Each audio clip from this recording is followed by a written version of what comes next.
Option Cafe, where the ESTech Chase thought finds out and every conversation explores the art of thinking beyond the obvious. And today I have my special guest.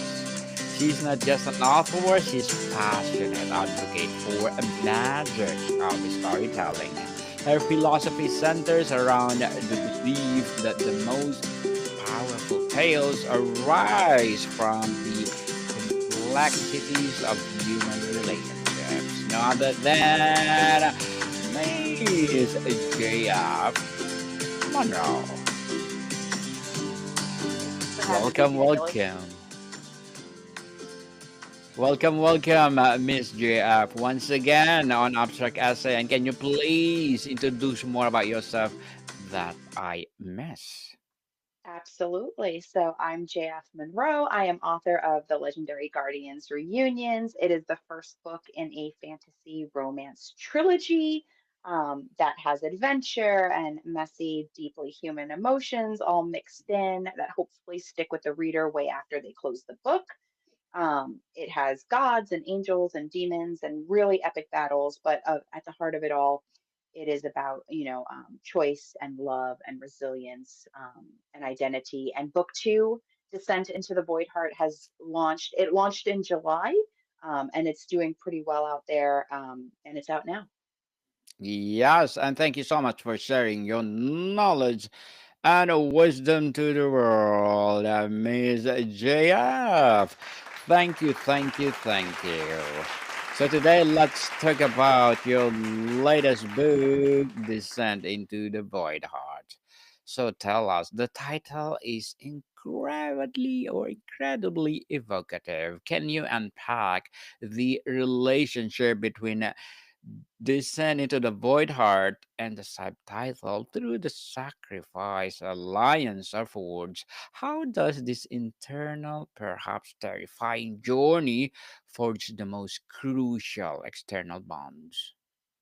Yeah, so book two is exactly that subtitle. It is about sacrifice. It is about alliances being forged. When we leave book one, which is about the four horsemen reuniting and starting the journey, book two is the meat and potatoes. Book two is the journey to find these allies, to make these alliances to fight this great looming threat that we have. And so that is all that book two is trying to make these alliances.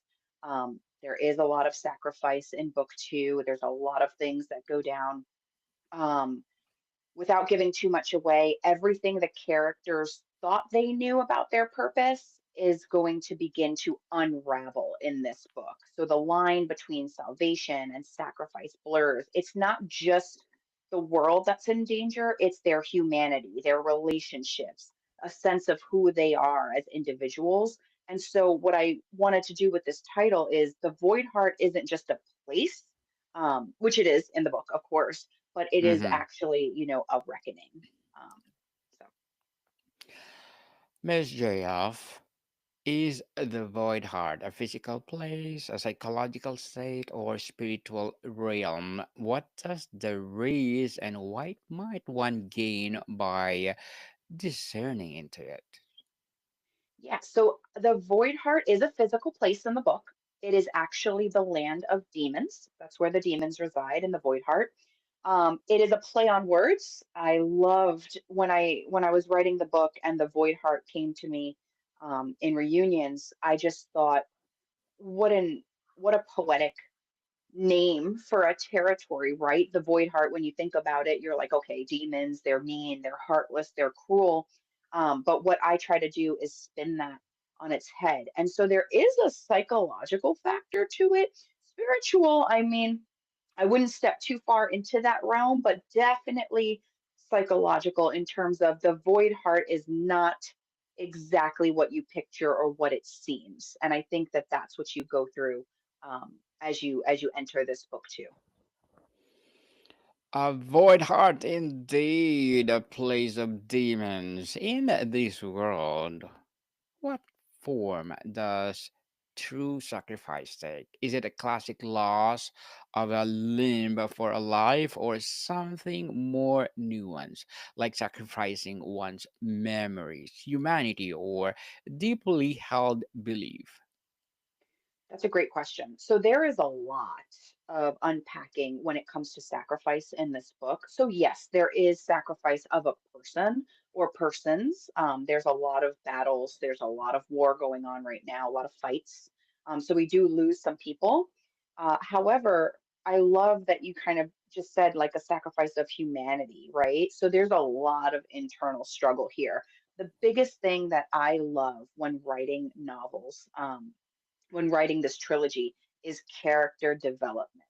And I feel like in this book, I get to have so much fun with the characters that you really do understand at some points, like where they're sitting, not only like on the outside, what everyone else is seeing, what the reader's seeing, what their peers are seeing, but like what's going on in their heads as well.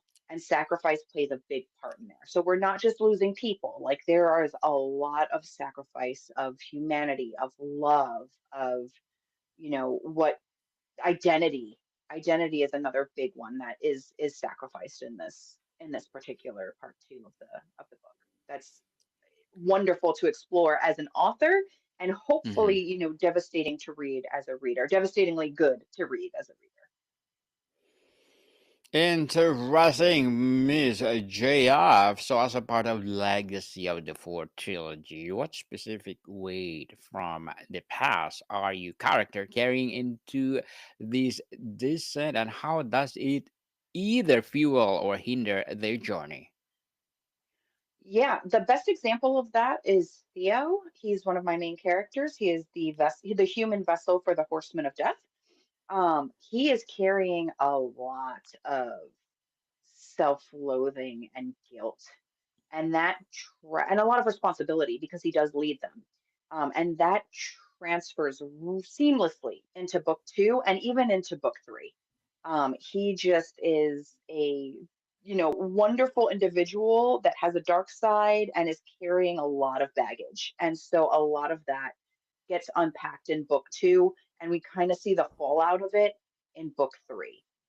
He's the best one I can think of. They all have emotional baggage of some sort and kind of carry, certain things throughout the books, but he's the biggest example I can think of just his guilt and his self-loathing to an extent affect the narrative of the story because of how big it is, and how important it is to the narrative of the story.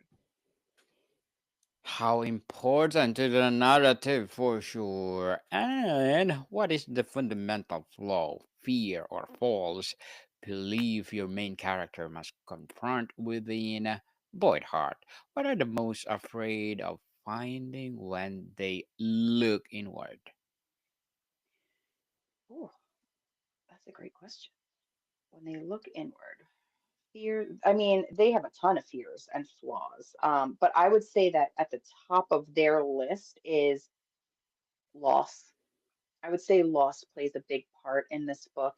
They are not only terrified of losing individuals like their team, people in their team, at all times. It's something that resonates throughout the book. You can feel, I hope that readers can feel this sense of like dread building because they're getting closer and closer to unraveling this potential threat that's happening, and they know that they're going to lose people or maybe even themselves.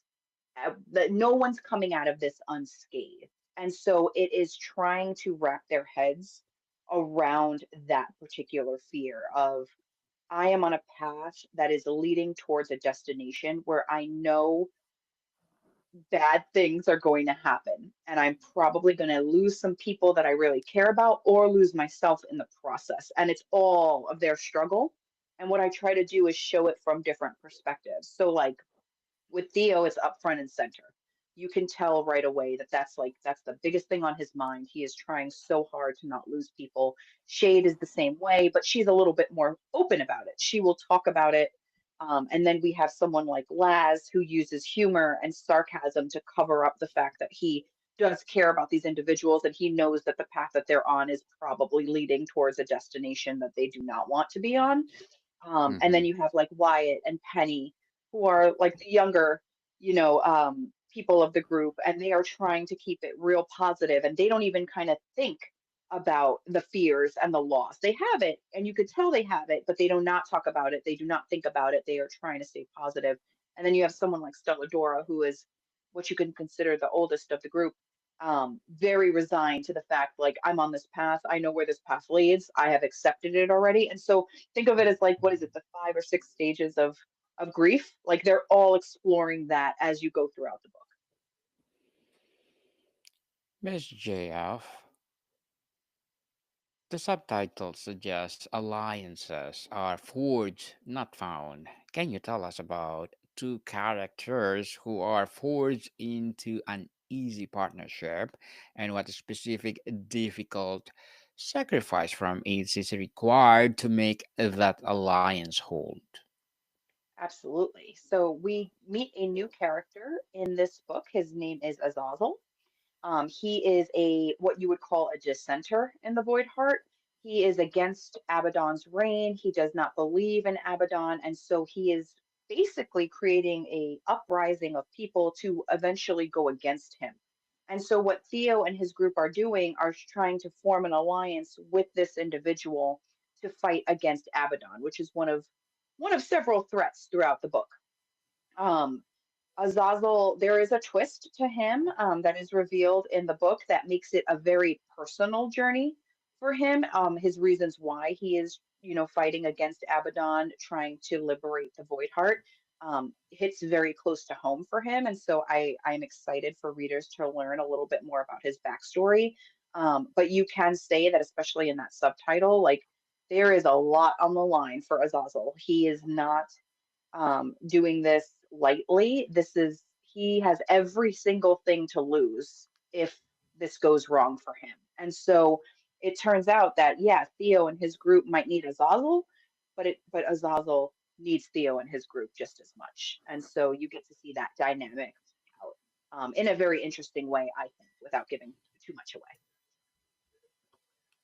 Without spoilers, people. Spoilers, spoilers. So, Miss Chayaf, does the villain or the central conflict of the Void Heart represent a dark mirror of the hero's own journeys? Is it there a twisted logic or seductive truth to the void that the hero must understand to overcome it?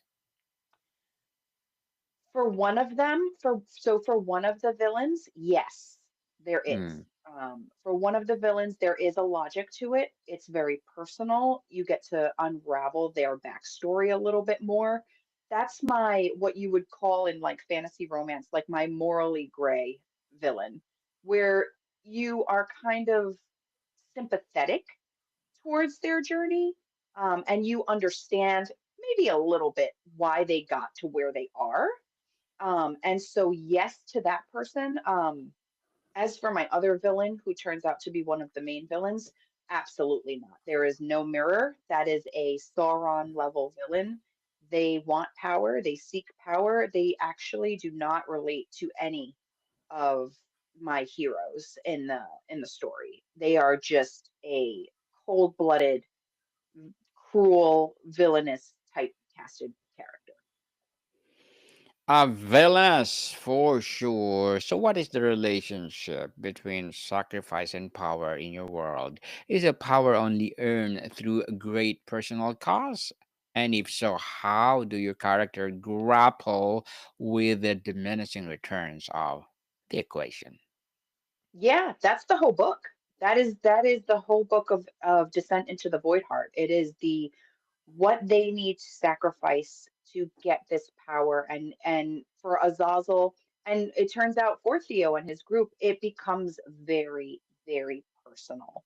Um, because again, this is a little hard to answer just because I don't want to give up any spoilers Spoilers. for Azazel, but it does hit very close to home for him when the twist is revealed, what's going on. It's revealed pretty early on, so it's kind of like a a 1-2, and there it is. It's out there. But I do think that a lot of that question is answered through him and how he perceives is the only way to kind of open the Void Heart's eyes to like this leader who was once this great and powerful individual who protected them and now has lost his way. And so he's trying to kind of usurp that and take back power and see and try to figure out like a way to maybe not kill Abaddon because of that personal relationship that they have. Um, but make him see something different. And so he's hoping to utilize Theo and his group to help him do that. Whereas Theo and his group just want to gain alliances to stop Abaddon at all costs from starting this great war. So vague answer, but only because the true answer is in a really big spoiler in that book. So I can't go into it. Yes. So, Miss JF, what are your short-term and long-term goals as an author? Short-term goals, I'm just right now on book three and I'm editing. I'm in the editing process. I'm hoping to have it released sometime next year. I'd like to avoid the holiday rush. I'd love to get it out in like January, maybe February, early February, because I'm very big on like the don't keep your readers waiting, like get them out there. 5 to 6 months, I think, is enough time, especially when like I'm an indie publisher and I wrote them ahead of time. So it's really just the editing process. Keep up with marketing, which I dare I say I got a little bit better at since we last spoke. I know I was a nervous wreck about marketing when we spoke last, but now I'm feeling a little bit better. Still not Yes. great, but a little better. Yes, Long-term definitely. goals, I am trying to get to a couple of book cons. I recently signed up for New York City's book con at the Hmm. Jacob Javits Center in April of 2026, I think it is. I don't know if I've gotten in yet, but I'm going to try to show up to a lot more of those. I think that's my next step from social media is actually like getting myself physically in front of audiences and being able to talk about the book that way. Well, good luck to your goals, Miss JF, and looking forward for more success. And what will be your piece of advice for those people out there who want to be like you? So I get this one a lot, and I'm always going to say the same thing, or at least something very similar to what I always say, which is if I could give any advice to anybody that's looking to write something, whether it be a novel or poetry book or just anything in general, or follow any type of passion that they want, start small, but start, right? Like you don't need Yes. hours, you need moments. 10 minutes here, paragraph there. The world won't it's not going to pause for your dreams. I've learned that, they'll learn that, we'll all learn that.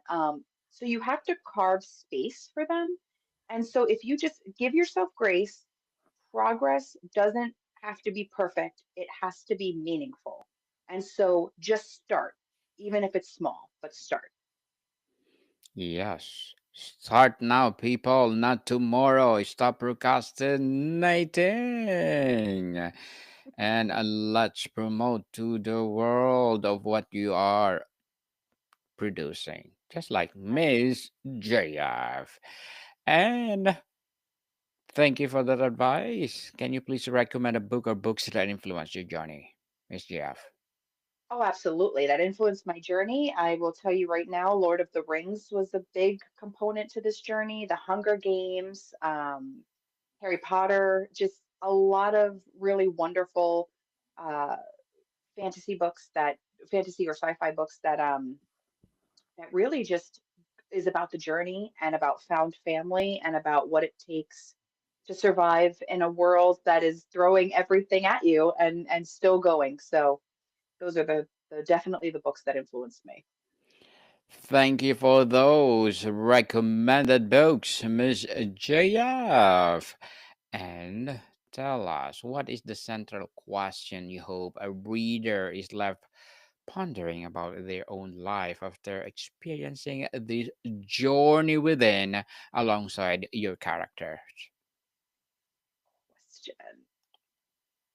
Maybe not so much a question, but a takeaway, I would say, if I may be so bold, is that when things get tough, and this is what I try to portray throughout the entire trilogy, and this is the moral of these books, is that when things get ridiculously hard and tough and challenging and you feel really, really tired, that you just have to find the strength to keep going. Because my characters are not what you would say like fantasy strong, right? These are human, normal human beings that have crazy amounts of power because of these ancient beings that they hold within them.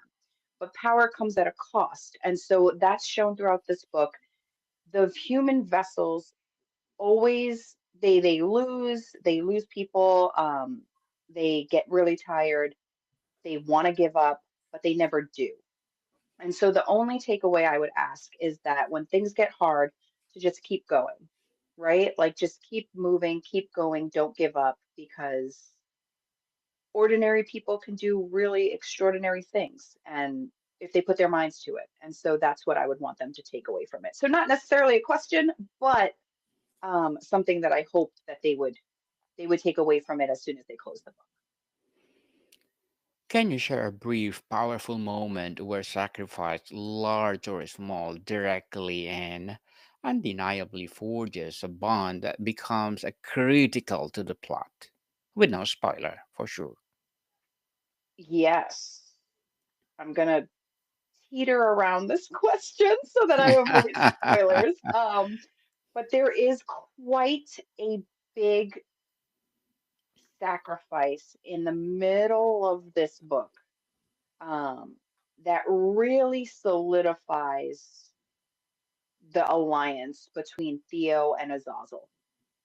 It really like whereas they're okay like throughout the book, their alliance is shaky, but it's leaning more towards the strong than the weak, right? Like they have a pretty okay setup, but it's never solidified until this particular moment, this particular sacrifice happens, that really kind of cements them to each other, to this alliance, and kind of forges it with what happens. So again, vague answer, but I can't really go too much into that Yeah. one.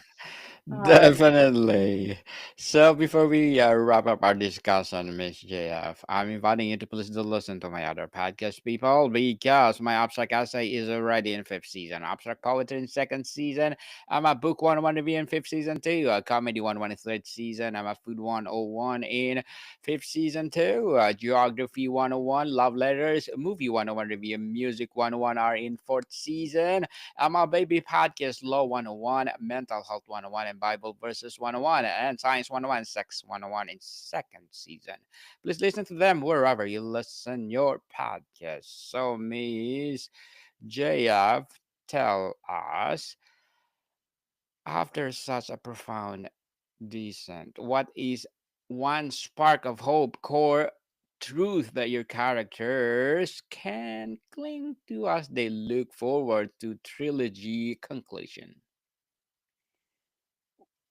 the spark of hope that they can cling to at the end of book two is that they have a clear understanding after everything that happens in book two of where they're going. So like book one was still trying to figure out like what happened. They need to reunite. They need to kind of get on the same page. All right, there's a looming threat. Let's find out more about it. Let's go on the journey. The descent into the void heart is that journey. And throughout that journey, they get a very, very clear understanding of what exactly they're fighting against. And so going into book three, it's that nice, clean wrap up of like, we now know what is happening. Now we can prepare as properly as we can without like skittering around and trying to figure it out and running around like with chickens with their heads cut off. Like we understand the process now. Like we can figure it out from here. So that's their spark of hope, I would say, going into book three, is that they're a little bit more educated and a little bit more aware of what's truly going on, in the world. Yes, and Miss JF Monroe, thank you so much for sharing your second book to the trilogy. And can you please invite our listeners to support your books? Yes, absolutely. So you can support my books. They are on Amazon. You can get them in paperback and you can get them in Audible. So the first book is in both. The second book is in paperback and Kindle Unlimited. You can get it in Audible very soon. I'm in the process of reviewing it. And then once I hit that button approve, we're good to go. And then you can also follow me on social media. I feel like I'm a pretty good time. I am on Instagram and TikTok at jf.monroe. Um, to come see me there, come follow me. I post every Tuesday and Thursday. Yes, people, let's support Miss Jeff Monroe because if you support her for sure, more and more empowering trilogies to come. So, Miss JF, thank you so much for your time. Thanks, Daniel. Monica